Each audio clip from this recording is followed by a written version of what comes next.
Vale, muy bien, pues vamos a hacer una pequeña introducción al análisis espectral en astronomía, ¿vale? O sea, este tema es un tema bastante amplio y bueno, esta es una primera introducción que más adelante veremos si podemos hacer una segunda presentación del tema, porque es bastante interesante, ¿vale? Entonces, básicamente, cuando hablamos de espectroscopía, esta palabra viene del latín spectrum, que es imagen, y scopus, que es observador. Entonces, básicamente, la espectroscopía es la observación de imágenes y el espectroscopista sería el observador de imágenes, ¿no?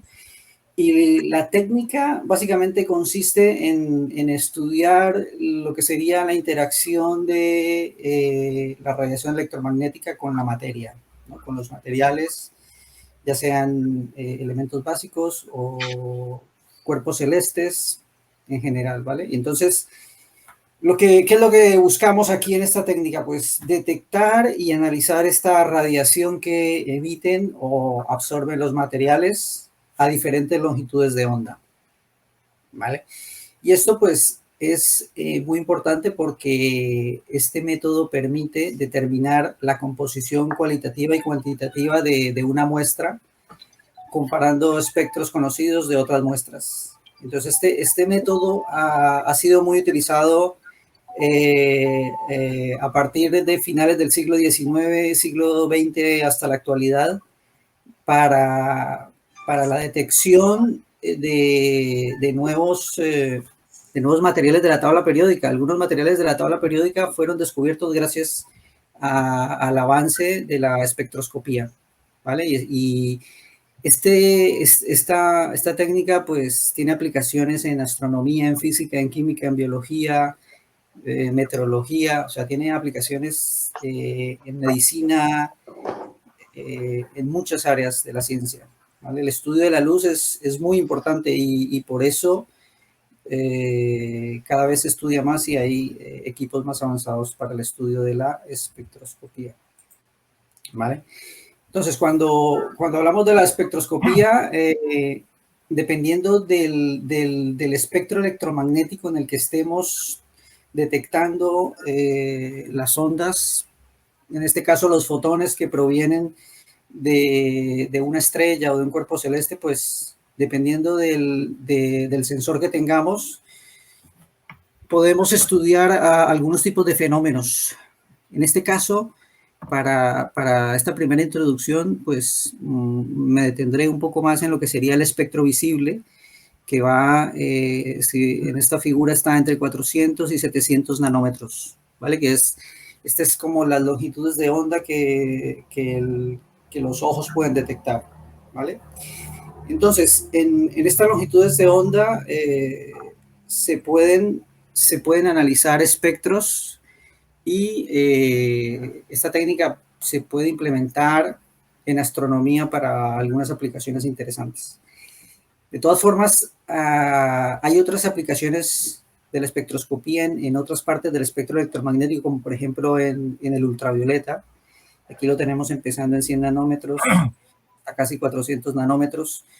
Y a raíz del COVID-19, pues ha sido importante porque el espectro ultravioleta, por ejemplo, en algunos casos puede ser de interés para matar los virus. Entonces, por ejemplo, se estudia para eso. Y como se está empezando a utilizar luminarias ultravioleta en hospitales y demás, pues dependiendo de las longitudes de onda incidentes en las personas, pues esto puede ser, puede tener problemas a la larga. Puede matar virus, pero también hay que tener cuidado en el uso de este tipo de tecnologías en este rango específico. ¿Vale? Pues también están los rayos X y también existe la espectroscopía de rayos X, es de gran interés, sobre todo en cristalografía.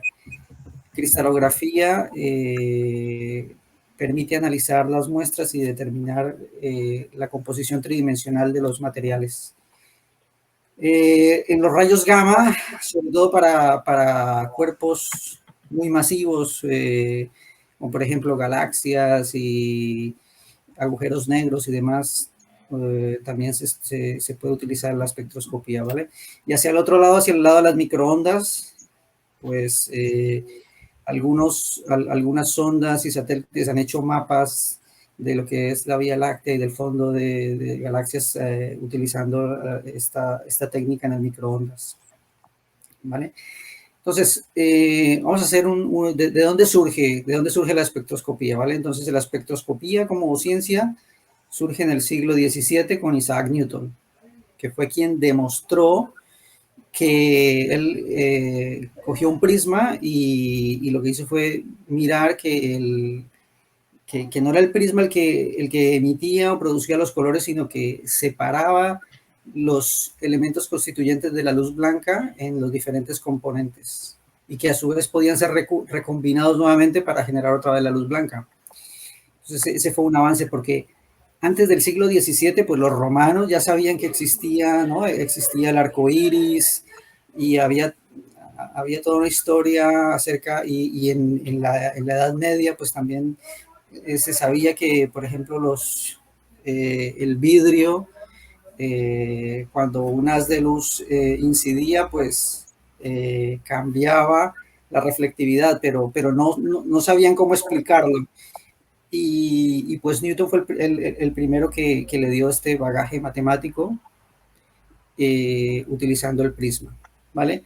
Luego ya en el siglo XVIII pues se empezó a desarrollar la técnica y Thomas Young pues demostró no solo la naturaleza de lo que sería la luz como tal, sino que demostró la naturaleza ondulatoria de la luz, utilizando una rejilla y veía cómo estos fotones que llegaban a esta rejilla, pues había zonas donde se sumaban y otras donde se cancelaban los espectros. Entonces, este fue uno de los primeros avances en el siglo XVIII. Ya en el siglo XIX, que es ya cuando se desarrolla en sí la técnica, ya, por ejemplo, Wollaston construyó un espectrómetro que mejoró el modelo de Newton y básicamente lo que hizo fue colocar un lente para enfocar el espectro del Sol sobre una pantalla. Mientras que Newton utilizaba únicamente lo que era el prisma, Wollaston colocó esta lente para enfocar mejor el espectro solar. Y entonces, a raíz de estos estudios, logró descubrir el paladio y el rodio, ¿no? También Joseph von Fraunhofer fue quien estudió las líneas negras descubrió estas líneas negras de absorción del sol utilizando una técnica con un lente de difracción que mejoró la resolución espectral de la espectroscopía. Porque antiguamente lo que se hacía únicamente era pasar la luz a través del prisma, y lo que hizo Fraunhofer a raíz de lo que presentó Young en el siglo XVIII con la difracción de la luz, entonces lo que hizo fue crear esta grilla y hacer pasar la luz por ella para difractar la luz, y entonces esto mejoraba la precisión del método de la espectroscopía, ¿vale? Entonces Fraunhofer propuso que cada color del espectro se le asociara una letra con la frecuencia de oscilación o de su recíproco, que es la longitud de onda, ¿vale? Bueno, hay otros experimentos interesantes, como por ejemplo el de 1859, Kirchhoff y Bunsen. A mí, por ejemplo, yo como ingeniero, me suena mucho Kirchhoff, porque las leyes de Kirchhoff, ¿no? De las corrientes, pero Kirchhoff era muy bueno a nivel experimental y desarrolló con Bunsen, si recuerdan vosotros Bunsen, el mechero de Bunsen, ¿no? Que se utilizaba mucho en química, pues desarrolló el método, hizo el experimento de emisión y de absorción de la luz, ¿no? Y entonces en el principio de emisión puso a calentar materiales y luego ponía una lente y pasaba por el prisma y entonces veía cómo los diferentes materiales, pues habían diferentes colores a partir de los elementos que se calentaban hasta su incandescencia. Entonces con eso detectaba las líneas de emisión de los diferentes materiales. Luego hizo también el experimento de absorción que básicamente es que tú ponías una fuente de luz, la pasabas por un lente y calentabas unas sales, ¿no? Entonces, esto es como si tú simularas una atmósfera de un planeta. Entonces, tú ves que la luz del cuerpo pasa a través del lente y al incidir en los gases que desprende, luego ponía otra lente y miraba las líneas de absorción que pasaban a través de este sistema. Entonces, con esto, estos fueron dos ejemplos de los primeros espectrómetros del siglo XIX. ¿Vale? Luego ya en el siglo XX estuvo William y Lawrence Bragg, padre e hijo, que desarrollaron el primer espectrómetro de ionización que fue utilizado para medir los ángulos de dispersión de los cristales para determinar sus estructuras. Y entonces este fue el sistema básico para el desarrollo de la cristalografía.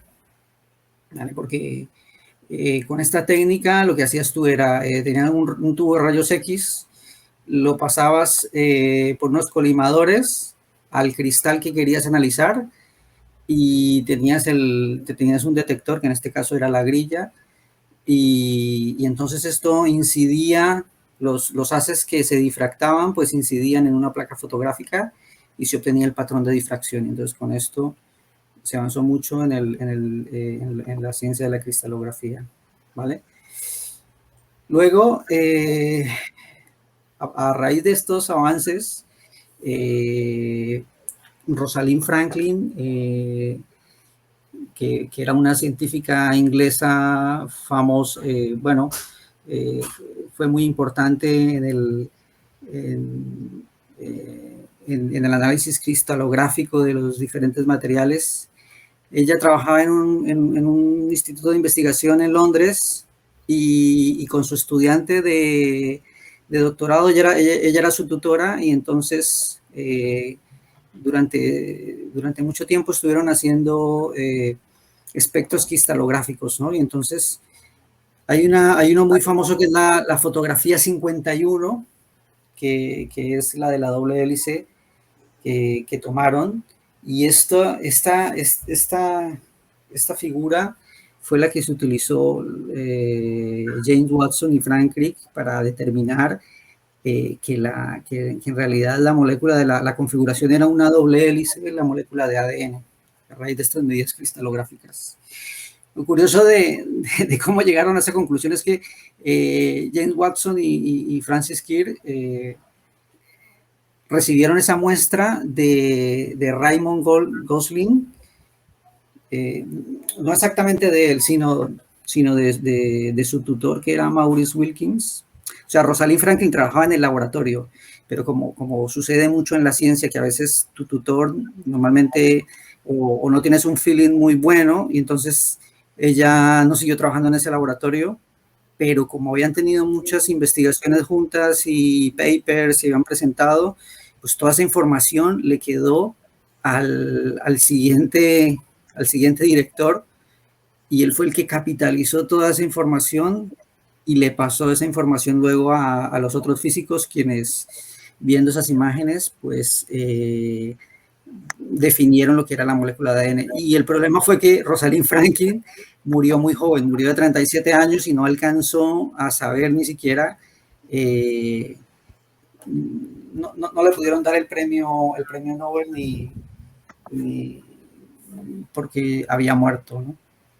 Entonces, bueno, este es un ejemplo de los avances de espectroscopía del siglo XX. Luego, a raíz del desarrollo de la mecánica cuántica, pues se siguieron desarrollando equipos, ¿no? Y luego estuvo el espectroscopio Raman, que se utiliza mucho también en el análisis de muestras, sobre todo en el desarrollo, por ejemplo, de paneles solares. En el instituto donde trabajaba antes, en el IREC, pues había un grupo que trabajaba mucho con Raman para detectar la composición de los materiales, porque allí se fabrican celdas solares con diferentes tipos de materiales, tierras raras. Y entonces, dependiendo de la combinación de la tierra rara, tú haces una espectroscopía Raman, que básicamente es aplicar un láser de alta temperatura, y los gases que emanan, pues luego se detectan con un espectrómetro y emiten en otras longitudes de onda, y con eso tú sabes la composición del material, ¿vale? Luego está también la espectroscopía infrarroja, que se utiliza mucho con galaxias y con cuerpos masivos muy calientes. Y la espectroscopía láser también para detectar compuestos materiales. Y otras como la espectroscopía de fluorescencia inducida también por láser. Y estas son muy importantes ahora que está muy de moda el tema de los rovers en Marte. Por ejemplo, el Perseverance lleva incorporados dos espectrómetros, lleva un espectrómetro Raman y otro de fluorescencia, porque con este tipo de técnicas se pueden detectar si hay materiales que podrían ser precursores para la vida, ¿vale? Entonces, llegamos al siglo XXI y básicamente con lo que últimamente he estado trabajando estos últimos años ha sido con mini espectrómetros.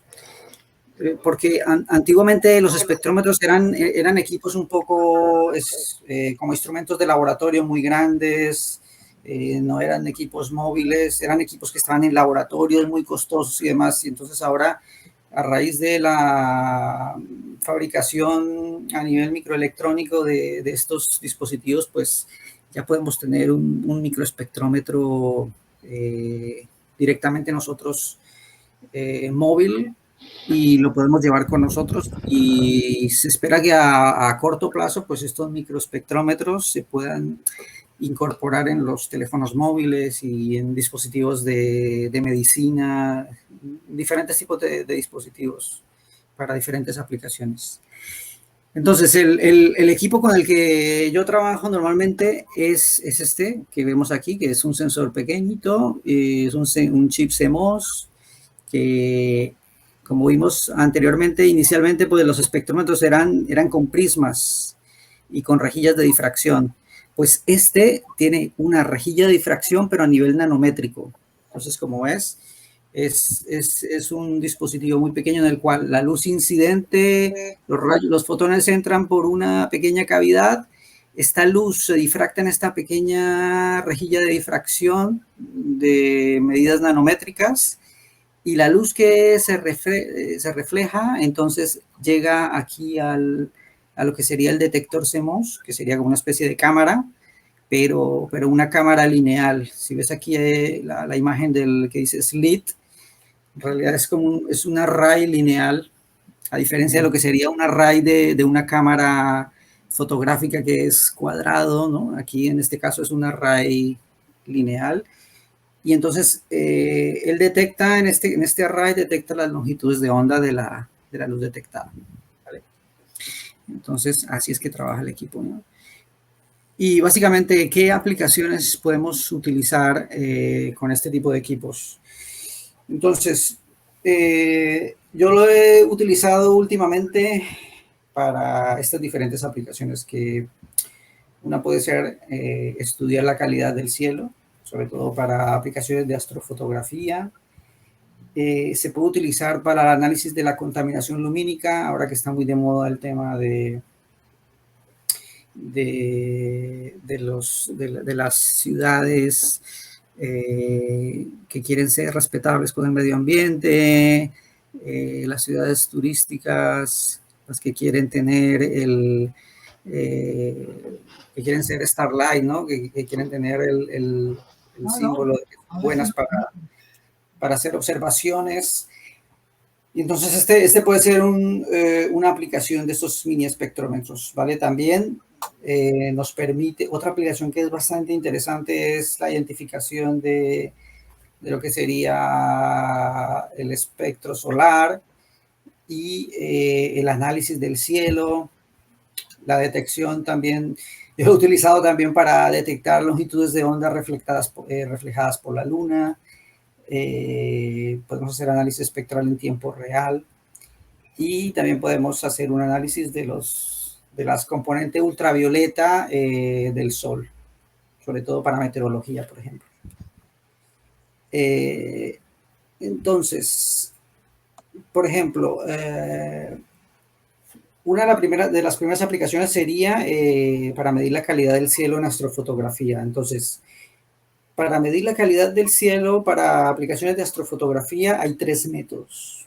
Normalmente el método que mucha gente sigue cuando va a hacer una salida en campo es utilizar datos satelitales, ¿no? Entonces, básicamente tú vas a la página de Light Pollution Map Dark Information y entonces, por ejemplo, aquí en esta imagen tengo la foto de Castelldefels, ¿no? Y entonces aquí vemos que la zona de Barcelona es una zona con altísima polución, porque es una zona altamente densa en población. Y entonces aquí el sistema en tiempo real me dice, estos son datos satelitales, y entonces me dice que en este momento Castelldefels es clase 7 de lo que sería la escala Bortle. Es una escala que nos permite definir la calidad de un cielo. Entonces aquí la escala número 7 sería una zona suburbana, urbana. Entonces me dice cuál es la magnitud máxima de cuerpos que puedo ver, ¿no? Con telescopio y así a ojo. Entonces, ese sería el primer método cuando vas a medir la calidad del cielo.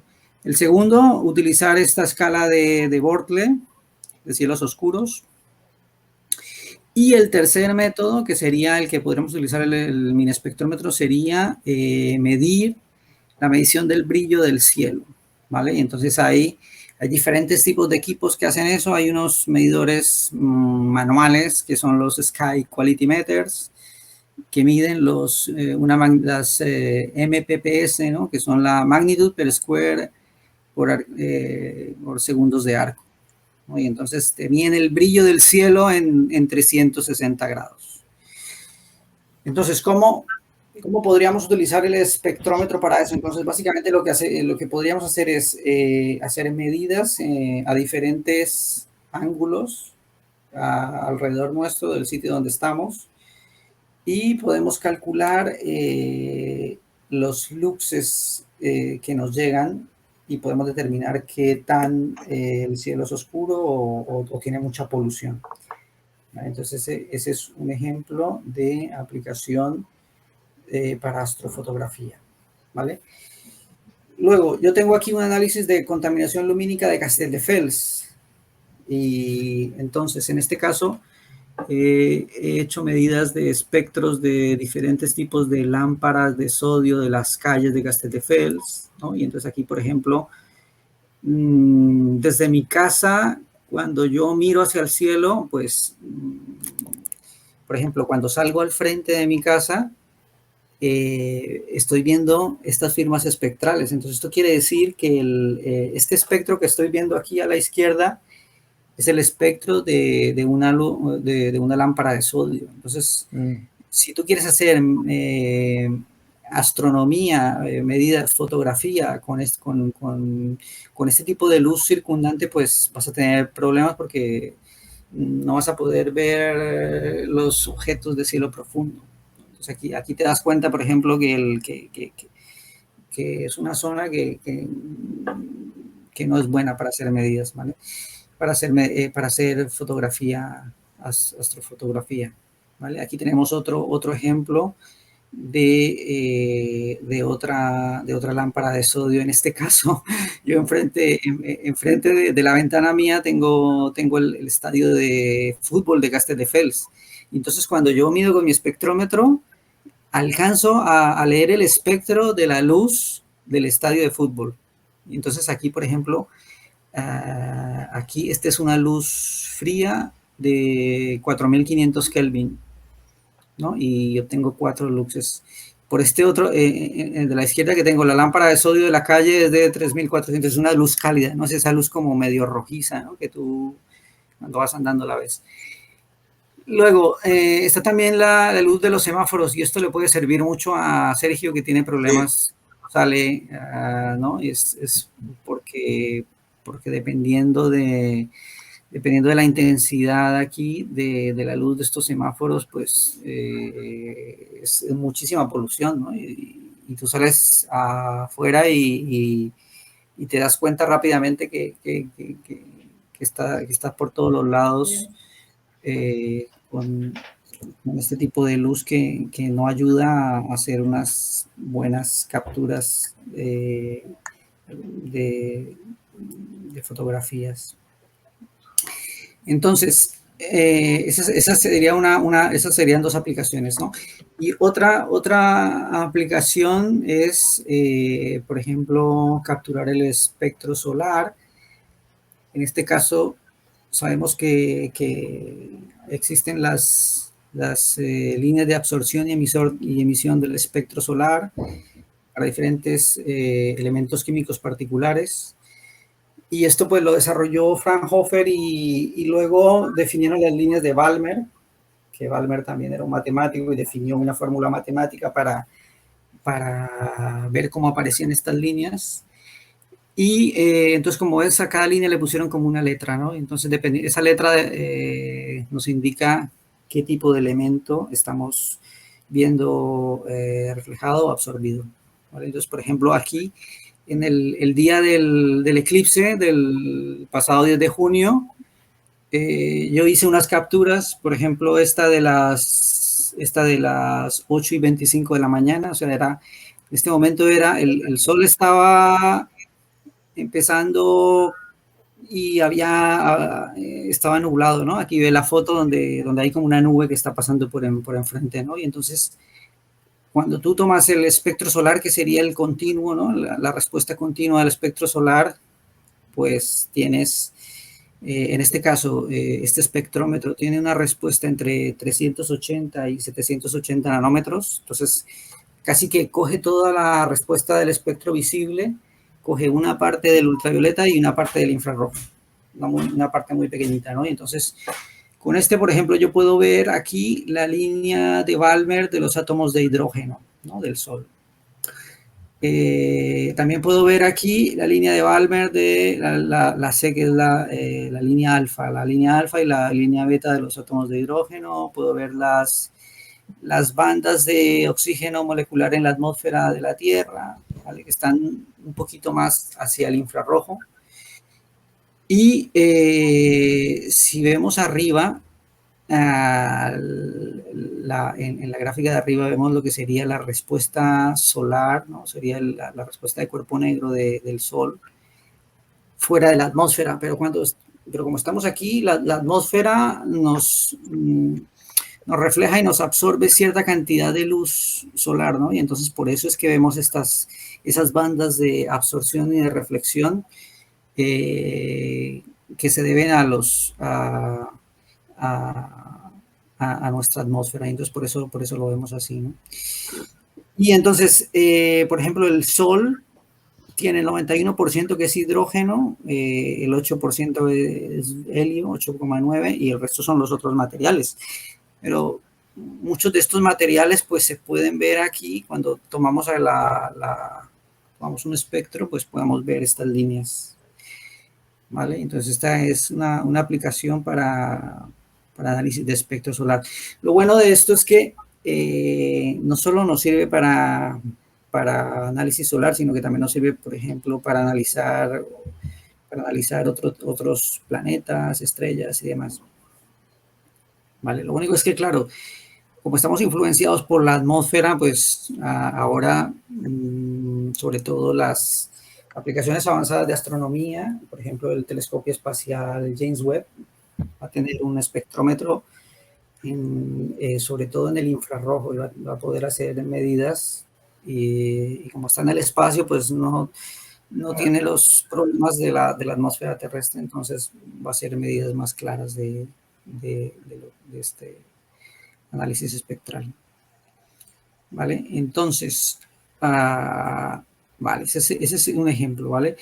Ahora, otras de las medidas que también estuve haciendo el día del eclipse para comparar, por ejemplo, cómo la iluminancia iba aumentando a diferentes horas del día, ¿no? Entonces, por ejemplo, veíamos ya la que vimos anteriormente a las 8 de la mañana, pues habían 31.000 luxes y ya cuando estábamos a las 10:29 subimos a 90.000, luego a las 11:04 94.500, a las 11:24 ya estábamos en 95.900, ¿no? Entonces vemos cómo este espectro va incrementando a medida que el sol se está poniendo más arriba, ¿no? En el cenit. Vimos también, esto lo bueno es que nos sirve también para saber cuál es el nivel ultravioleta que estamos recibiendo. Entonces aquí vemos, por ejemplo, que el ultravioleta a las 8 de la mañana estaba por debajo de los 180 vatios por metro cuadrado por nanómetro. Y cuando llegamos a las 10:29 ya estábamos en 600. Y cuando estamos a las 11:04 ya estábamos por encima de los 650.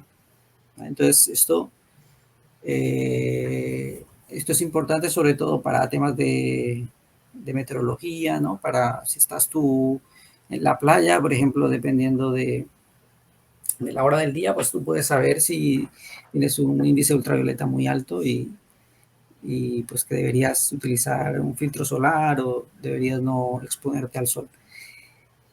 ¿Vale? Entonces, aquí otra cosa interesante del análisis del sol, de este espectro solar, es que, por ejemplo, vemos que la temperatura de color relativa del sol, el sol es una estrella, ¿no? Y es una estrella joven, y la temperatura de color que nosotros vemos es, no es estática, sino que está variando en tiempo real, ¿no? Entonces aquí vemos, por ejemplo, a las 10:29, la temperatura era de 4.284, luego 4.308, luego 4.324.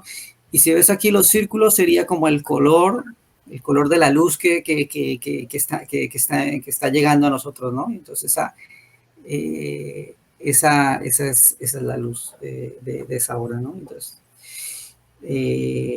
por eso muchos fabricantes de luminarias intentan simular la luz solar y entonces por eso te venden una luz LED de 4.500 Kelvin, ¿no? O 4.000 Kelvin, o a veces te la venden de 6.000 Kelvin, ¿no? Es una luz ya muy, muy fría, ¿no? Sería una luz muy azulada, ¿vale? Pero el sol tiene esta temperatura de color, ¿vale? Y aquí esto que habla de CXY, pues son las coordenadas de color. Hay una curva de herradura que nos indica cuáles son las coordenadas de color de esta temperatura de color del sol. ¿Vale? Y entonces aquí, por ejemplo, otra aplicación es para detectar otro tipo de firmas espectrales. Entonces, por ejemplo, si queremos ver el espectro del cielo, en realidad el cielo es la atmósfera, ¿no? Pero la atmósfera no emite nada, sino que recibe la luz solar y entonces lo que hace es, o sea, lo que vemos es una reflexión, ¿no? O sea, esto que estamos viendo aquí es el espectro de reflexión de la luz, que los rayos cuando inciden en la atmósfera, algunos traspasan, otros se devuelven, ¿no? Entonces es como el scattering, ¿no? Luego aquí tenemos otro espectro que sería el de una lámpara fluorescente, ¿no? Por ejemplo, yo en el laboratorio tengo este tipo de iluminación, ¿no? Todavía, que es una lámpara fluorescente que, como ves, estas lámparas fluorescentes tienen componentes en el ultravioleta. Y como tienen unos gases internamente, cuando tú energizas los filamentos, pues ese gas emite en otras longitudes de onda. Entonces, si ves aquí que emite más en el verde y en el naranja. Normalmente esos tubos tienen un recubrimiento de algunos materiales que cuando chocan los fotones, pues reemiten en otras longitudes de onda y por eso tú ves la luz, por ejemplo, mira, este tenía una temperatura de color de 4795, ¿no? Que es cercana a lo que sería una luz como la temperatura del sol. Y luego está otra lámpara que es la halógena, ¿no? Que normalmente los coches utilizan mucho las lámparas halógenas. Y como el espectro de una halógena es como una línea recta, ¿no? Como una pendiente, ¿no? Es totalmente recta. Entonces, el problema de estas lámparas es que son muy ineficientes, porque si ves que la mayor contribución del espectro está por encima de los 600 nanómetros, ¿no? Y estamos ya casi llegando al infrarrojo, ¿no? Entonces, en esta zona, básicamente, estaríamos es como calentando, ¿no? Entonces, en realidad, la zona de iluminación, nuestros ojos, sobre todo, son muy sensibles en 585 nanómetros. Si tenemos picos en 585 nanómetros, como por ejemplo la del fluorescente, pues a nuestros ojos le gusta mucho porque los ojos tienen un filtro en los conos, tienen la mayor sensibilidad en esa longitud de onda. Entonces, si tenemos una lámpara por allí, por encima, pues en realidad nos está calentando, pero no nos están dando luz. Eso era lo que pasaba, por ejemplo, con las lámparas incandescentes, con las luces incandescentes, ¿no? Con las bombillas incandescentes. La bombilla incandescente tiene un espectro similar a esto. Entonces, por eso el 95% de la energía que consume una luz incandescente es calor, ¿no? No nos está iluminando, no nos está dando luz, sino que nos está dando calor. Pues por eso estas bombillas eran como unas estufas, ¿no? Entonces por eso es que eran muy ineficientes. Y por eso las han cambiado por los LEDs, ¿vale? Entonces, aquí vemos otros espectros. Por ejemplo, yo en casa tengo diferentes tipos de lámparas LED, ¿no? Entonces tengo aquí la de abajo es una luz muy fría, ¿no? Es una como azulada y la otra es cálida. Entonces aquí vemos la diferencia de lo que sería una luz. La luz más azulada es esta que de 4642 Kelvin de temperatura de color, ¿vale? Y tiene un pico bastante grande en el azul, ¿no? No es tanto ultravioleta, pero sí es azul. Y esto se debe a que esos LEDs los fabrican de tal forma de que en realidad es un LED azul en el cual le colocan un fósforo, colocan un material fósforo, que cuando los fotones pegan ahí en ese material, en ese fósforo, pues reemiten los fotones en otras longitudes de onda y por eso se ve aquí esta curva grande que es la que nos ilumina, ¿no? Entonces, esos LEDs están fabricados de esa forma.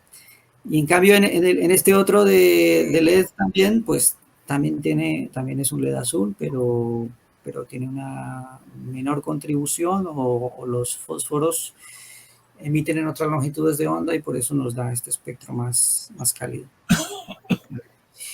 Luego aquí este otro es una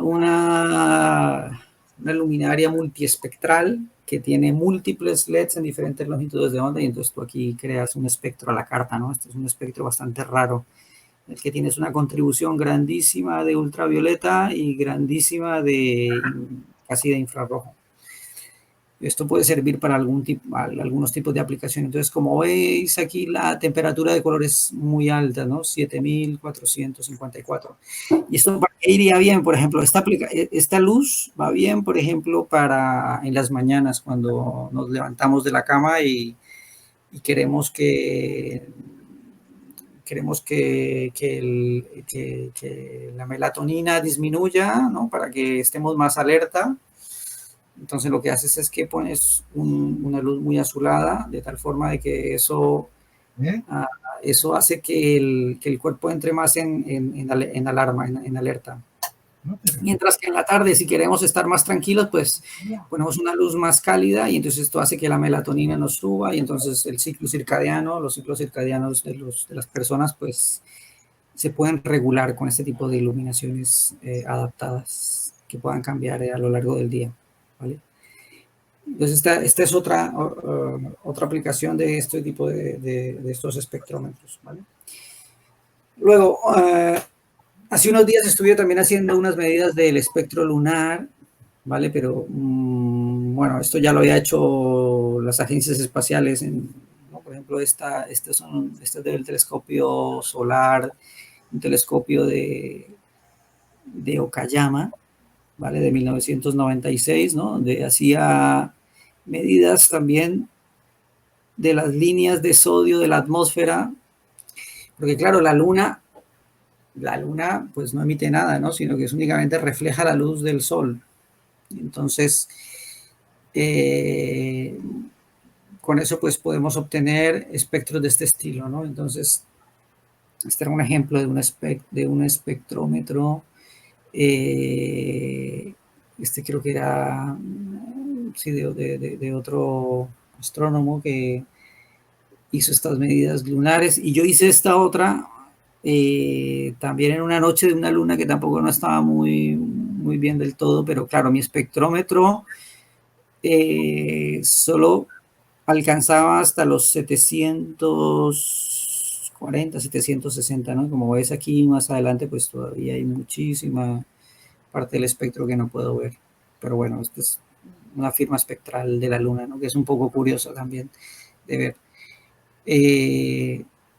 De todas formas, la iluminación de la Luna es muy tenue, ¿no? Si queremos detectar, pues la Luna está por debajo de casi de un lux, ¿no? Entonces aquí yo tuve que poner un tiempo de integración altísimo para poder detectar algo. Y de todas formas, yo también creo que como lo estaba haciendo desde casa, pues aquí con toda la contaminación lumínica y todo esto, pues también se crean unos artefactos aquí de la medida que a veces igual se superponen cosas con lo que estaba midiendo de la luna. Entonces aquí están las coordenadas de color de esa medida, ¿vale? De esta página web. Yo acá también aquí también yo puedo tener esta misma gráfica, solo que no, entrando en el menú, hay un cálculo en el que en el que se ponen estos datos también. Luego, hay otras aplicaciones un poco más avanzadas para astronomía que se están utilizando bastante. Es, por ejemplo, el análisis de atmósferas planetarias, ¿no? Composición de cometas, estrellas, nebulosas, galaxias, o de, por ejemplo, estos rovers en Marte que tienen diferentes tipos de espectrómetros, ¿no? Porque están mirando y analizando los componentes para la vida si existen en este planeta, ¿no? Entonces, uno de los primeros satélites o sondas espaciales en llevar ese tipo de espectrómetros fue la Mariner 9, ¿no? Que fue la primera que sobrevoló Marte allí y pues llevaba un espectrómetro, interferómetro infrarrojo y entonces midió la dinámica atmosférica y las propiedades del planeta.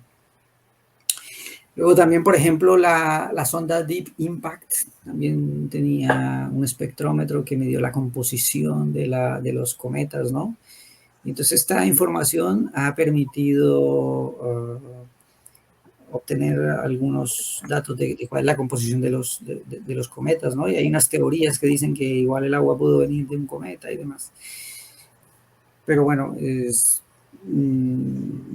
y ahora la que está muy de moda es lo que sería el espectrómetro montado en el brazo de Perseverance, ¿no? Que tenemos a dos instrumentos, uno que se llama Sherlock y el otro es Pixel, ¿no?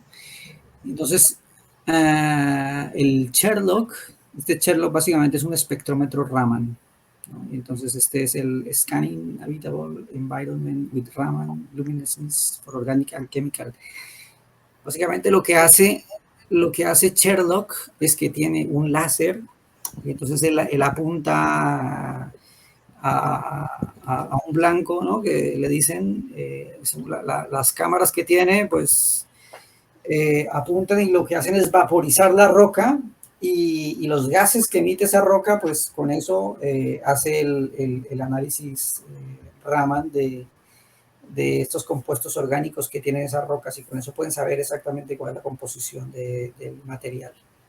Con eso pues han determinado la composición de diversas zonas de Marte por donde van pasando los rovers. ¿Vale? Luego también está en este brazo, está en la otra parte está Pixel, que es un espectrómetro de rayos X. Entonces, con este pues también se hacen análisis de las propiedades de las muestras bajo estudio. Entonces aquí, por ejemplo, el Sherlock, lo que hace es que el láser al incidir, pues entonces hay un scattering y se crea una fluorescencia en otras longitudes de onda que son las que detecta el sistema. ¿Vale? Entonces este es un equipo que está ahora utilizando el rover de Marte. ¿Vale? Luego hay otra cosa interesante en el rover y es que en la base del equipo hay una zona de muestras, ¿no? Entonces lo que hicieron fue como lo que quieren es dentro de poco llevar astronautas sobre la superficie de Marte, pues entonces lo que querían era mirar cuáles eran los materiales que podrían ser más robustos para evitar los rayos, la radiación solar, ¿no? Estos rayos cósmicos, y toda esta radiación que puede ser letal para los seres humanos, ¿no? Entonces lo que hicieron fue montar en esta base, montaron unas muestras de policarbonato, ¿no? Que sería el policarbonato es lo que lleva el casco del astronauta. Luego, lo que son en los dedos, el Vectran, también pusieron una muestra de Vectran, luego de otro material que es Orthofabric, que es lo que llevan el material de los trajes espaciales, de teflón también y de otro tipo de teflón. Entonces, lo que hacen es analizar con el espectrómetro cómo se van degradando esos materiales a lo largo de la misión, ¿no? Entonces, los materiales que se degraden menos, pues esos serán los que van a utilizar en los trajes espaciales para Marte y para los siguientes viajes a otros planetas, ¿vale? Entonces, es una de las aplicaciones. Es mucha capacidad de previsión eso, ¿eh? Sí. Es adelantarse mucho, sí. Han adelantado bastante, es bastante interesante. Luego está por ejemplo, aquí está el espectrómetro Raman que utiliza el Sherlock, ¿no? Y entonces aquí está, por un lado se ven aquí los LEDs ultravioletas y los LEDs de iluminación, lo que llaman el grupo 1 y el grupo 2, que son como los detectores del sistema como tal.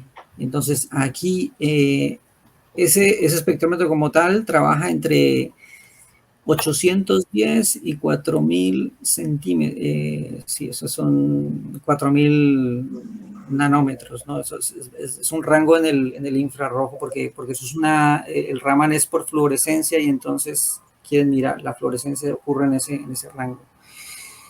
Y entonces lo han calibrado con diferentes tipos de compuestos, ¿no? Entonces, cada compuesto de estos tiene una firma espectral. Entonces, cuando vaporizan una roca allí, pues miran cuáles son los componentes y lo comparan con su base de datos que tienen de los diferentes materiales. Con eso, pues, pueden saber si hay ADN o no, o si hay proteínas, si hay lo que haya. ¿Vale? Entonces, este láser es un láser de ultravioleta de 248 nanómetros. ¿Vale? Luego, para el análisis espectral de estrellas, pues estos espectrómetros permiten averiguar muchas de las propiedades, ¿no? Como la temperatura, la temperatura, que era lo que estábamos viendo con el sol, ¿no? Que me mostraba el espectrómetro, la temperatura, la composición química, ¿no? Dependiendo de las líneas de emisión y de absorción, y también el de movimiento mediante el efecto Doppler, ¿no? Entonces, dependiendo de si la estrella se acerca o se aleja, pues esto me da información. Y entonces, para análisis de espectral se creó una escala, ¿no? Y entonces en esta escala, por ejemplo, nuestro Sol está ubicado en la fase que se llama secuencia principal, y pues se definió que el Sol era una estrella de tipo espectral G2 y con una clase de luminosidad 5. ¿Vale? Entonces está no es ni una gigante roja, ni una enana blanca, ni una enana marrón, está en el medio, ¿no? Y entonces el Sol es blanco, pero pues aparece amarillo porque pasa a través de la atmósfera terrestre, ¿no? Y como ocurre pues la dispersión atmosférica de los fotones, pues entonces por eso lo vemos así, ¿no? Entonces hay una tabla donde te dice específicamente, dependiendo del tipo de estrella, cuál sería la temperatura en grados Kelvin en esa estrella, ¿no? Entonces aquí nosotros tendríamos la G, que sería en este caso, serían estrellas amarillas, ¿no? Y entonces aquí está la temperatura promedio 5500, ¿no? Para la nuestra G2, nuestro Sol, ¿vale? Y bueno, pues eso era un pequeño abrebocas de lo que he estado realizando últimamente con este espectrómetro y el análisis espectral. No sé si tienen alguna pregunta, alguna duda. Muchas gracias, Jorge, por la charla. Está muy bien, muy interesante. Yo tengo una cuestión. ¿Cómo consigues, porque igual lo has dicho, no me he dado cuenta, focalizar el microespectrómetro? Es decir, ¿cómo consigues que la luz que mida es la del Sol, es la de una farola, otra, teniendo en cuenta que, bueno, que te viene luz de todas partes? ¿O es capaz de focalizar ese aparatito? Sí, eso tiene el espectrómetro tiene un difusor, ¿vale? Tiene un holder y tiene un difusor, el cual tiene un ángulo de apertura, ¿no? Todos los espectrómetros tienen unos ángulos de apertura. Este tiene un ángulo de apertura de máximo 60 grados, ¿vale? Y dependiendo del difusor que se le ponga, pues tú consigues que puedas captar luz más a tu alrededor, o puedes focalizarla a estos ángulos que tú quieres, ¿no? Entonces, te permite apuntar realmente al Sol, para decirlo así, para coger lo que es la radiación solar, la lunar, o supongo que más pequeño ya debe ser difícil, más pequeño que el Sol o la Luna, una de Venus, por decirlo así, o de algo así, sería mucho más complicado. Se podría. Lo que pasa es que no o sea, estoy haciéndole un holder aquí en impresión 3D para luego meterlo en un telescopio, y luego ahora que pase todo lo de las restricciones y demás, pues igual un día me subo al observatorio y hacemos la prueba con una estrella que sea una estrella, ¿no? De las que tengan mayor luminosidad, y haciéndola con estrellas de diferentes colores para ver el espectro, por ejemplo, de un albireo, por ejemplo, de una estrella que sea más azulada y una más rojiza, y ver las temperaturas de color. Pero Albireo no será capaz de separar la luz de ambas estrellas, ¿o sí? Depende si bueno, sí, en estrellas dobles es complicado. Es un poco, sí. Es meternos en Honduras, que no tiene mayor importancia, ¿eh? Pero luego, porque me parece sorprendente, no, me parece muy chulo eso que permita, diríamos, seleccionar objetivos, porque yo tenía la impresión de que era mucho más complicado el apuntar al Sol, el apuntar a la Luna o algo por el estilo, pero por lo que tú estás comentando, tampoco es tan difícil. Yo pensaba que igual se cogía mucha luz parásita que pudiera llegar del entorno y que se pudiera colar y que falseara un poco la información. No, por eso decía yo que una de las claves es hacerlo en un cielo donde no haya menos contaminación lumínica. Y lo otro es que tienes que tener el equipo, tienes que tener, o sea, así como hacemos con la cámara de fotos, ¿no? Que tenemos tenemos el anillo T donde ponemos, pues esto también hay que ponerlo a foco primario con el telescopio, pero como este no es un equipo estándar, pues hay que hacer el holder, hay que hacer un holder en impresión 3D y ponerlo en el telescopio y hacer la medida. Y la ventaja de esto es que he estado trabajando en mejorar la sensibilidad del dispositivo y ahora, por ejemplo, puede medir iluminancias de hasta un lux o menos. Entonces, con tiempos de integración o sea, yo puedo hacer una medidas de hasta 14 segundos, ¿vale? Porque el espectrómetro capta luz. Es como una cámara, ¿no? Tú le pones el tiempo de integración para que él durante ese tiempo pues capte la mayor cantidad de fotones. Entonces, el tiempo de integración por software, tú le dices cuál es el tiempo de integración. Por ejemplo, para fuentes como el sol, que son fuentes muy luminosas, el tiempo de integración es muy pequeñito, es el más pequeñito de todos, que es 5 milisegundos. Porque como emite tantos rayos, si tú le pones un tiempo de integración muy grande, pues saturas el equipo. ¿Vale? Pero, por ejemplo, si estás con un equipo muy tenue, por ejemplo, la luna o un planeta, ¿no? que no emite nada, sino que refleja, pues sí que tienes que tener tiempos de integración muy altos para poder obtener una respuesta, ¿no? El otro problema es que, claro, tiene la atmósfera y entonces estos datos te los puedes falsear, ¿no? Y entonces... No, bueno, sí, lo de la atmósfera es inevitable, claro. Pero bueno, pero hay muchos astrónomos que lo hacen y ahora está muy de moda el tema de la espectroscopía con este tipo de espectrómetros. Lo que pasa es que los astrónomos amateur utilizan la rejilla de difracción. Entonces lo que hacen es que ponen una rejilla de difracción enfrente de la cámara de fotos y entonces tomas la foto y entonces cuando tomas la foto aparece la rejilla de difracción, se ven los componentes de lo que sería el espectro del cuerpo. Pero se ve feo porque tú ves como, o sea, no, es difícil. Hay software que ya están empezando a aparecer donde te cogen esos datos y te los organizan y te los muestran bonito, como yo los estoy mostrando bonito, ¿no? Un espectro más organizado, pero y hay ejemplos de espectrómetros. Por acá tengo unas figuras mira, por ejemplo, a ver si lo pongo aquí y os muestro. Sería...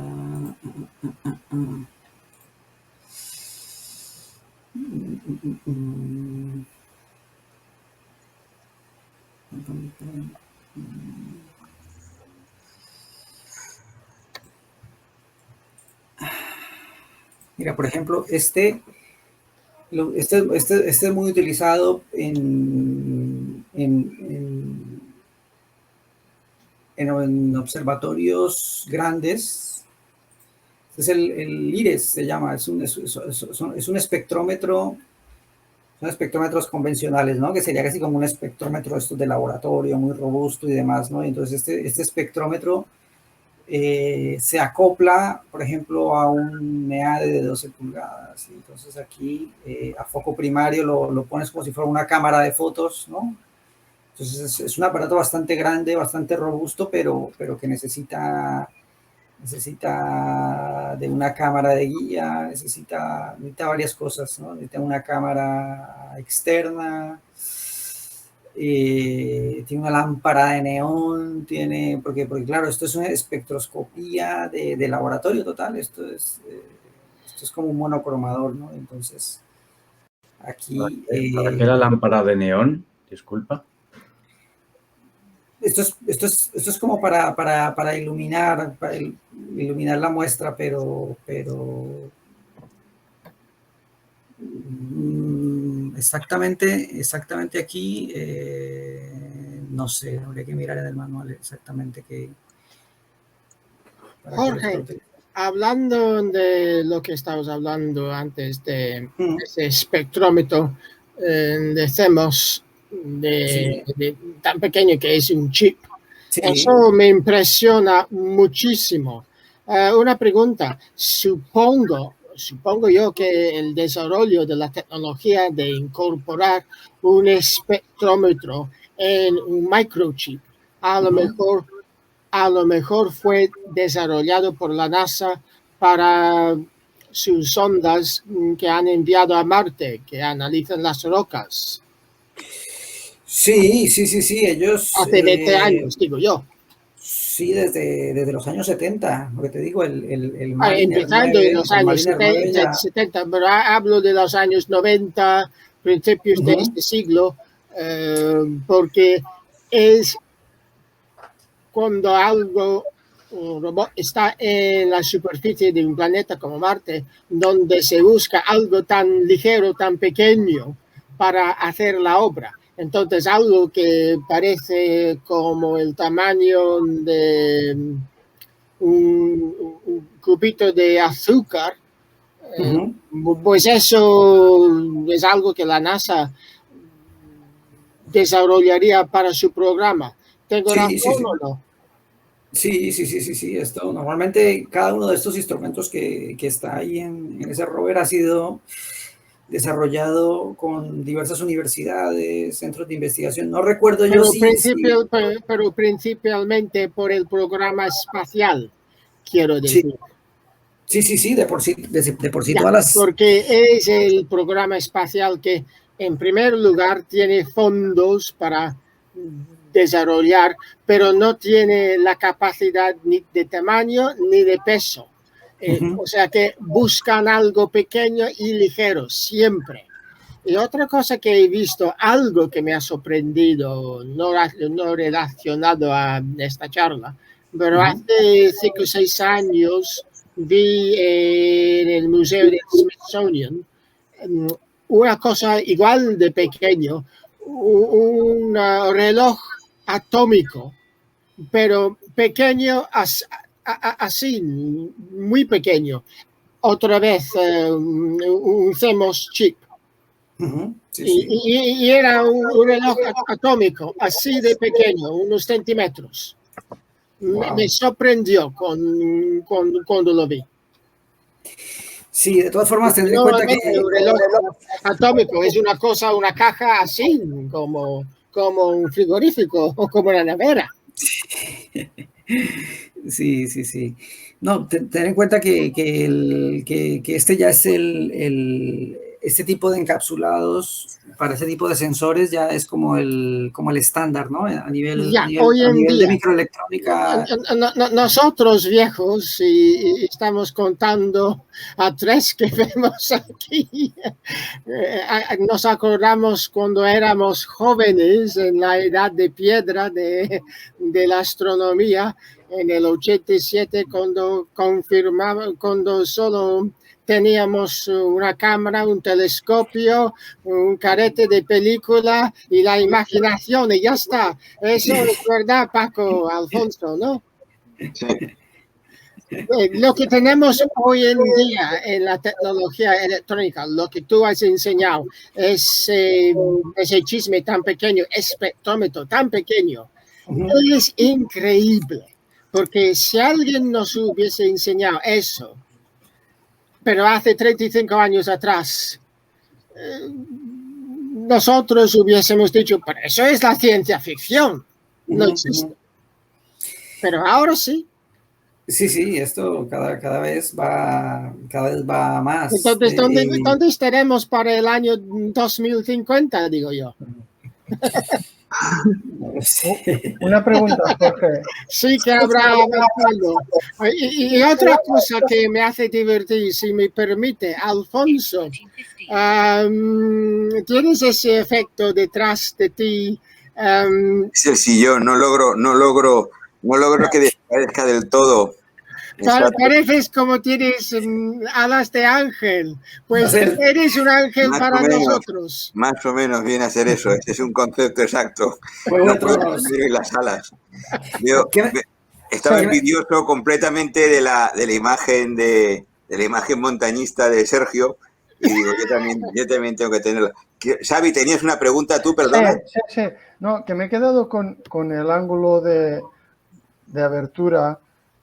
Esto sería los 60 grados que hablabas, que esto estamos hablando pues de una apertura típica de un gran angular en fotografía.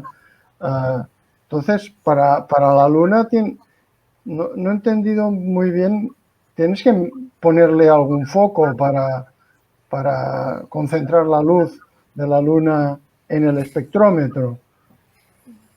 Sí, o sea, básicamente la medida que la he hecho directamente con un pequeño trípode que tengo y apuntando. No he colimado con un Vale. pero igual habrá Entendiendo que el resto del cielo es oscuro y por lo tanto el 99% de la luz que te viene de ahí será de la luna. Vale. Claro. Ya sí. te entiendo. De por sí este cielo aquí tampoco, no es que se vean muchas estrellas últimamente, ha estado bastante contaminado. Pero... No, es que no, claro, para focalizar la luna necesitas un tele bueno ya, un ángulo muy cerradito. Exacto, sí. No entendía el método que habías usado. Gracias. Jorge, Vale. ¿tú crees que con cada año que pase, con la miniaturización de la electrónica, que cada año se pone más pequeño, que quizás en 10 o 20 años habrá observatorios espaciales que sean tan pequeños, algo de la capacidad de Hubble, pero el tamaño de nuestra botella de gaseosa, e igual de barato para enviar muchos? Esto ya es especular un poco.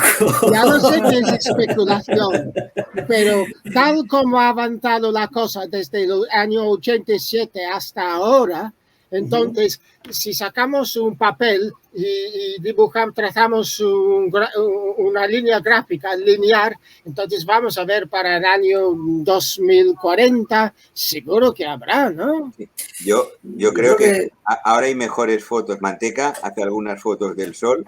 Yo creo que hace 30 años no conseguía ni los mejores observatorios del mundo. Eso es verdad, eso es verdad. Que yo tengo, no, tienes razón, Alfonso. Tienes razón. Sí, pero mira, claro, pero mira que toda esta tecnología que nos está llegando ahora es una tecnología que surge precisamente de los avances en la exploración del espacio, como he dicho. Claro, todo esto ha llegado porque ha ocurrido esto. Entonces, algo que me fastidia, que siempre me fastidia, y seguro que vosotros estaréis conmigo, cuando alguien me dice, ¿para qué vamos al espacio cuando tenemos tantos problemas aquí en la Tierra? Coño, qué ignorantes que son. Es que no entienden que el teléfono móvil, la cámara en el teléfono móvil fue inventado por un robot que fue a Marte hace 20 años. Que casi toda la electrónica que tenemos hoy en día ha venido a base del proyecto Apolo en adelante. No se dan cuenta de eso. Se piensan, el espacio, ¿qué hay allí? Nada. ¿Por qué vamos allí gastando el dinero? Lo tenemos que primero aquí. Entonces ellos tienen unos mentes tan cerrados, pero vosotros tan abiertos. Tener en cuenta que la exploración espacial a futuro va a ser sobre todo por empresas privadas, ¿no? Sí, SpaceX. Mira, hace 25 años era una locura que una organización fuera del gobierno que podría hacer lo que hoy en día SpaceX hace. Y Elon Musk lo hace. Y no es el único. Jeff Bezos, Sergio Branson, y habrá otros Y así conquistaremos la Luna y Marte y más allá. Y gracias por poner esa camisa que tengo yo la misma cuando fui a Cabo Canaveral. No tengo la NASA hoy en día, pero tengo un SpaceX también. O sea que allí también hay avances. O sea que no es solamente que ya veo el Starship, no es solamente que el tío tiene dinero y sí que está forrado, pero tiene la imaginación para pensar. Entonces, pregunto a todos vosotros, ¿por qué hay tantos, si me permites decirlo, tantos burros en este mundo que no aceptan que la tecnología que tenemos hoy en día ha venido de la exploración del espacio de los últimos 60 años? Ramón, y no te olvides de los pañales. Que ha sido claro, los pañales. Ha sido un avance. Posiblemente en nuestro futuro más inmediato tendrá más relevancia los pañales que las ondas espaciales.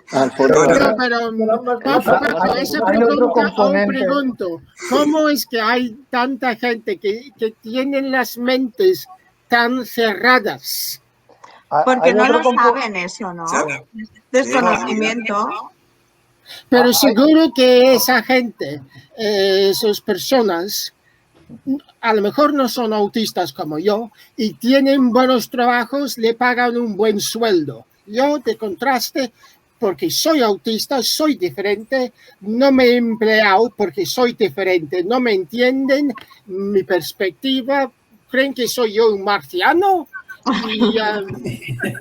Y así no me quieren. El año pasado, cuando estaba sacando en julio fotos del cometa, una pareja me acercó y me burlaban de mí. Y casi me ponían de llorar, casi. Y yo no estaba haciendo nada mal.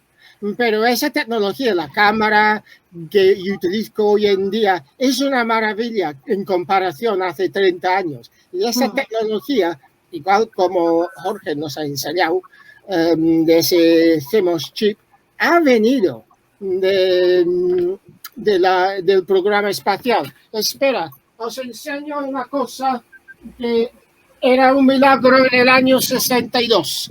Era de mi padre. Y aún funciona, si lo pongo en marcha.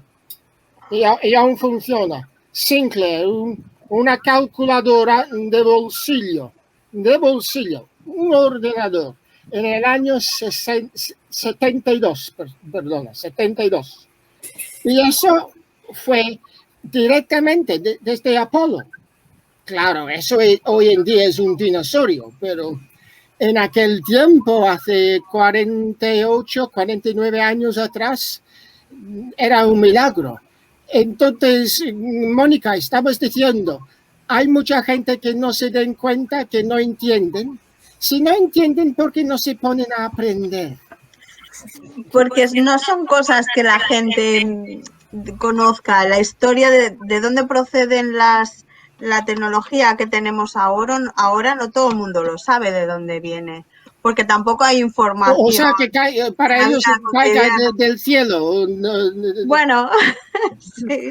Supongo que con la medicina es más fácil de entender, pero con el resto de cosas no es tanto. Y todo el mundo piensa que la mayoría de las cosas... Para mí siempre ha sido, perdona, no quiero dar la impresión de ser arrogante, pero para mí, desde cuando era niño, cuando mi padre me enseñó esto, cuando tenía yo 8 años, lo entendí perfectamente con los 8 años, porque yo era un raro bicho en aquel entonces igual que ahora, pero lo entendía. Sí, pero no a todo el mundo le pasa.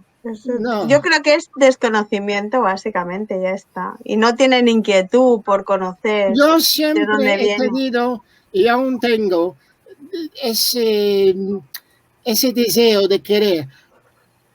Lo quiero abrir. ¿Cómo funciona?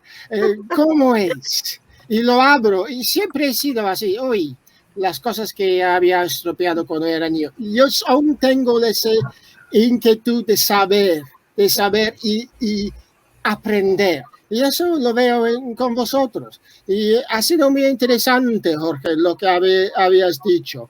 Me acuerdo una vez hace 25 años estudiar un filtro nocturno que cortaba, no me acuerdo qué frecuencia, pero la frecuencia de lámparas sódicas. Sí, sí. Y eso fue en el Instituto Laboral. Y en el parking había un montón de lámparas, como parkings tienen. Puse esto en el ojo y todas las lámparas se fueron. Podía yo ver las estrellas. Pero cuando me dijeron el precio, era un precio... Volviste a ver las estrellas. Cuando te dijeron el precio, volviste a ver las estrellas, sí. Sí, una cosita así de... Sí. Pero a lo mejor eso se hace electrónicamente hoy en día. Muchas gracias por la presentación. Sí, ¿hay alguna pregunta más? Lo digo porque son 8:30. Yo una muy cortita. Del análisis espectral de estrellas que has hecho comentario al final, ¿realmente cómo funciona? ¿Eso nos lo podrás enseñar en el observatorio? Tengo curiosidad por ver cómo lo haces, porque una estrella que está a millones de años luz, el poder medir el espectro, entiendo, pero no sé cómo. Y tengo curiosidad por ver cómo sí. No, pues mira, todos los cuerpos que emiten luz, ¿no? Esos fotones pues nos llegan a nosotros, ¿no? Y dependiendo de las longitudes de onda que nos lleguen, pues podemos determinar, se ha visto a nivel teórico, pues que las componentes del espectro nos indican, por ejemplo, qué tipo de material está hecho esa estrella, ¿no? Normalmente este tipo de análisis le ha servido a los astrónomos, por ejemplo, para saber si las estrellas se están alejando o se están acercando, ¿no? Y bueno, hay una teoría bastante amplia que bueno, igual si es muy amplio, pero sí...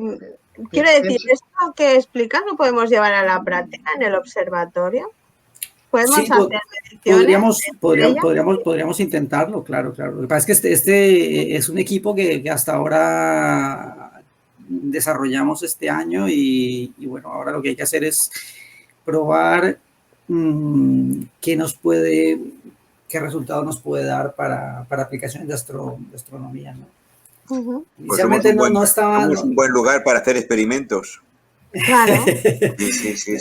Sí, claro, lo chulo de las charlas, ¿no? Por lo menos para mí es de coger la teoría, pero luego llevarlo a la práctica, ver eso cómo funciona físicamente, ver cómo se hace todo. Claro, por eso yo las aplicaciones que puse al principio son las que yo he hecho aquí en casa, ¿no? Que es básicamente mirar. Si tú quieres saber la calidad del cielo, pues básicamente puedes hacer unas medidas rápidas con el espectrómetro y mirar y determinar si valdría la pena hacer una fotografía o no, dependiendo de la contaminación que hay alrededor, ¿no? Entonces fue muy curioso que yo desde casa, claro, yo desde casa veo cuando las luces del estadio están encendidas, ¿no? Y pongo mi espectrómetro y empiezo a medir y me sale el espectro de la luz, de la luz de sodio que hay allí, ¿no? O sea, es curiosísimo porque eso, si vas a hacer medidas de espectrometría, pues eso te va a meter unos errores muy grandes, ¿no? Entonces, para hacer este tipo de medidas hay que hacerlo en un cielo oscuro, en unas condiciones... Sí. Yo también, ahora se me acaba de ocurrir una cosa, creo que Antonio Xavier también tiene una pregunta, pero se me acaba de ocurrir. Claro, Castelldefels es una ciudad, como la mayor parte de las del Baix Llobregat, es una ciudad bastante oscura, es decir, hay unas medidas contra la contaminación, bueno, más que para contaminación lumínica, para ahorro de energía que están bastante bien, es decir, los focos van hacia abajo, las luces son de sodio, de alto o bajo presión, ahora no me acuerdo, es decir, se emplea, o sea, que no es lo mismo, lo digo porque he visto aquella imagen desde el espacio de la luminosidad de Castelldefels y no se corresponde con lo que vemos desde el observatorio, o sea, tampoco se corresponde la magnitud que se dice que se alcanzaba, que era de 18, una magnitud 18, y en el observatorio pasar de 15, ahora no me acuerdo si nunca he pasado, pero en todo caso lo podría comprobar. Lo digo un poco porque no es lo mismo la luz que tú percibes en tu casa, que estás bajo una especie de paraguas, que del observatorio. Tú sabes que Vistalegre no se ve desde el observatorio. Alfonso, tenemos Vistalegre.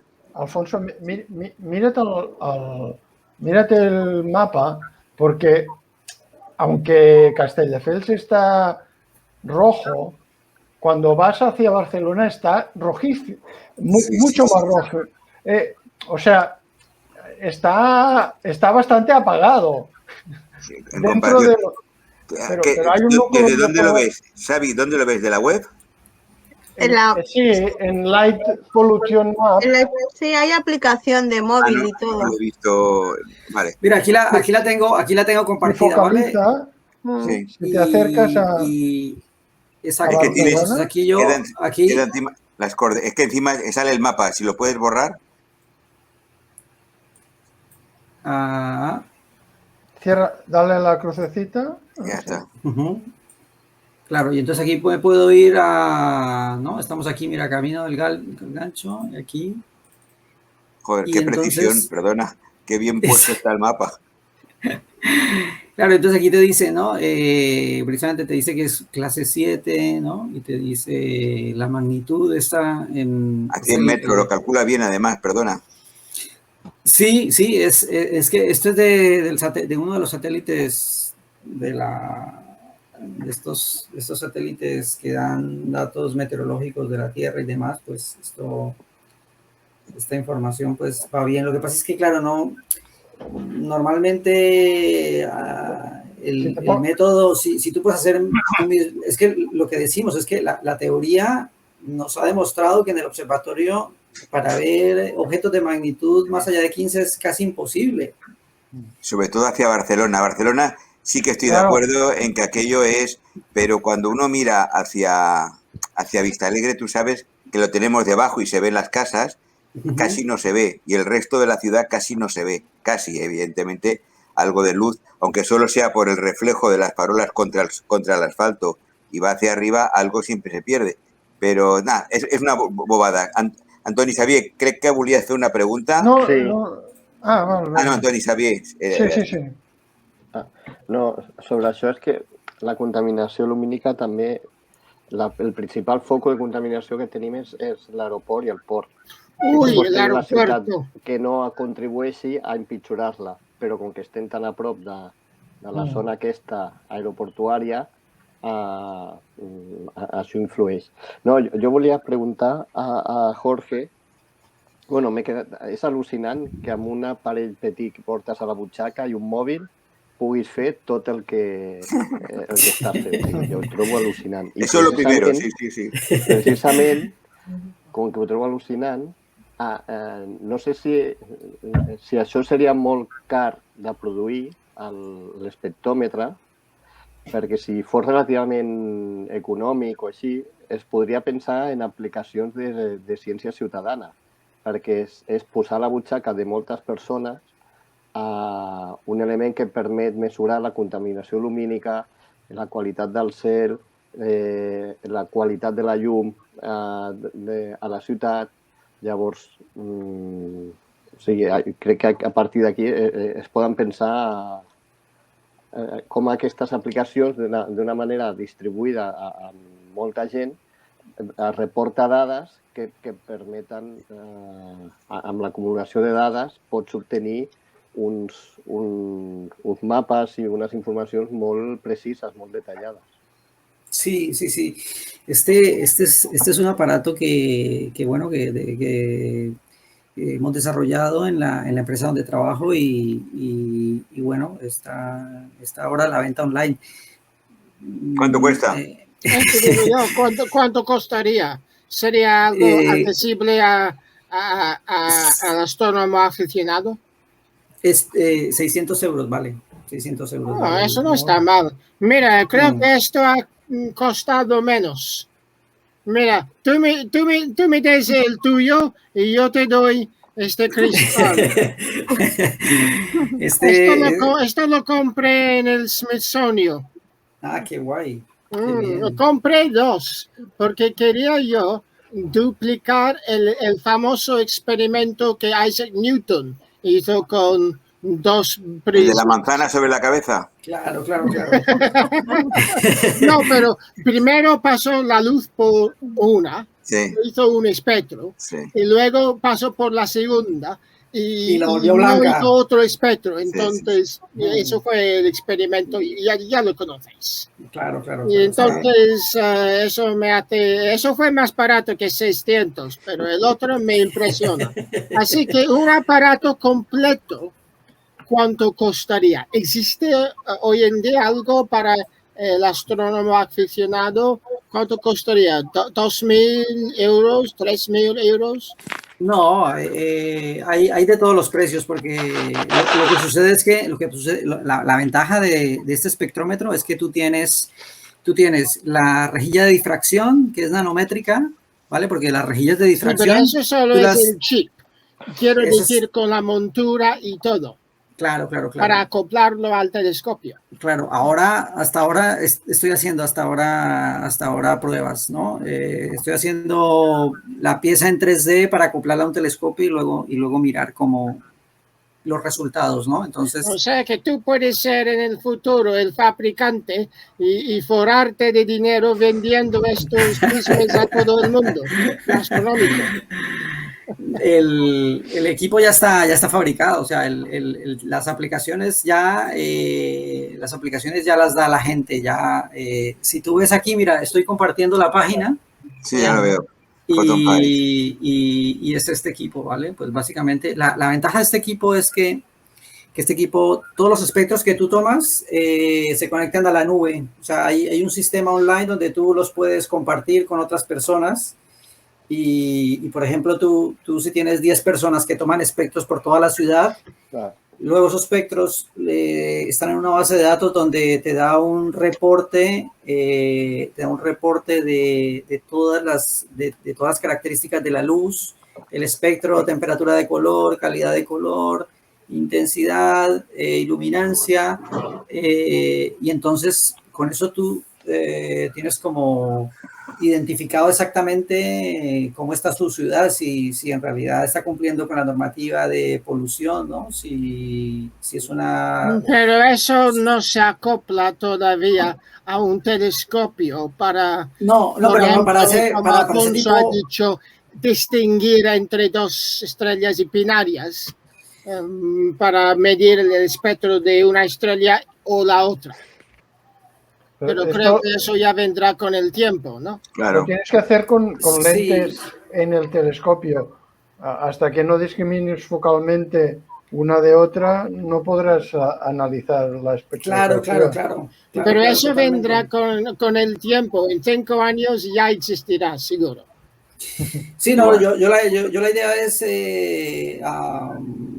estoy haciendo la pieza y luego haré las medidas en el observatorio y veremos los resultados, ¿no? Hay gente, hay unos observadores muy buenos hay un astrónomo aficionado en Alemania que es muy bueno haciendo espectros de diferentes planetas, ¿no? Tiene resultados de Urano, de algunas estrellas, ¿no? Y está muy interesante. Perdóname por la Eso es ignorancia focalizar mía. mucho.